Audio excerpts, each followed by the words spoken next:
So growing up, I was privileged to hear a lot of stories about missions, and my parents were missionaries for a few years in India and around the world, and so I got to hear those stories of their short-term missions. And then also they claimed to be missionaries in New York, Long Island, just in our local community, in the business sphere and in the education sphere.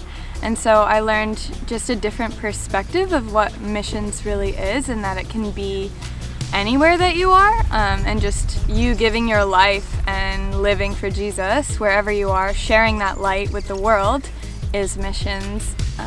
And so it was really a blessing to me. It kind of sowed that seed for missions early on in my life, and then as I grew up, God continued to just water that seed and show me the life that He was calling me into in missions. So for the last 3 years, I've been doing mission work with YWAM.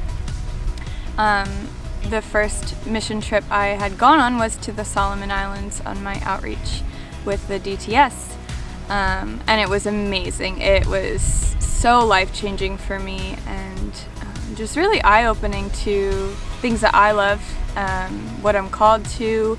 It brought me closer to God, and I was just really able to invest in people and just learn to love a people group so well and so with the heart of God, that it really changed my life.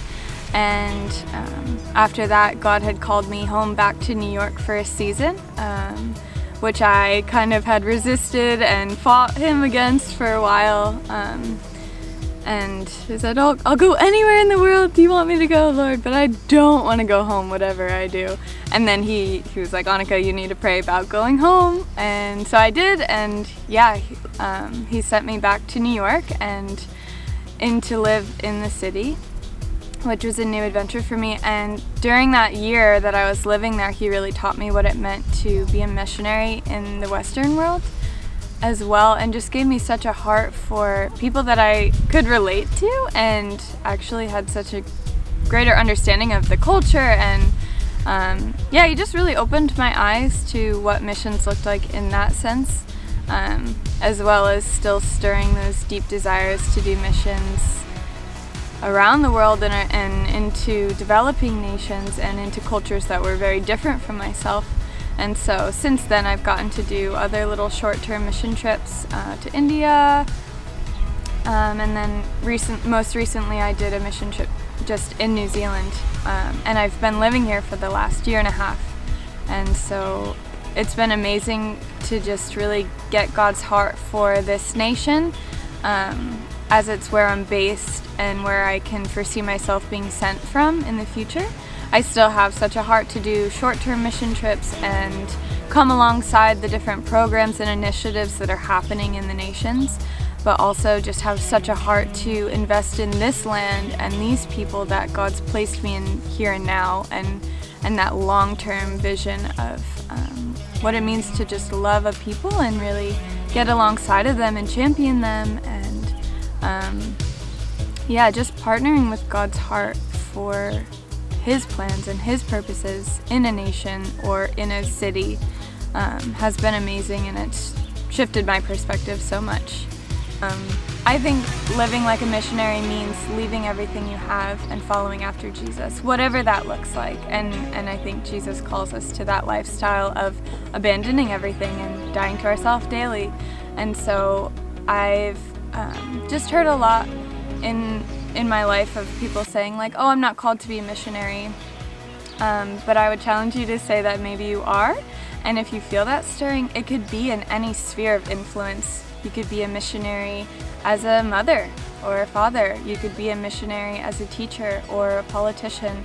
You can be a missionary as an actress.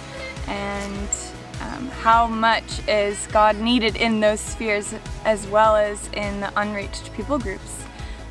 And so, I just want to encourage you, if you feel that stirring or feel the Lord putting those seeds in your path, or if you feel like He's planted things in you to reach people, in any sphere of influence, that I would champion you to go after that and seek God's heart for what it means to love that people group, to love that specific city or nation or culture or language, and what it looks like to invest your heart into that. I think one of the greatest things we can do is ask God for His heart for people, and it really can radically change our own hearts and humble us to love people better. Yeah, bless you.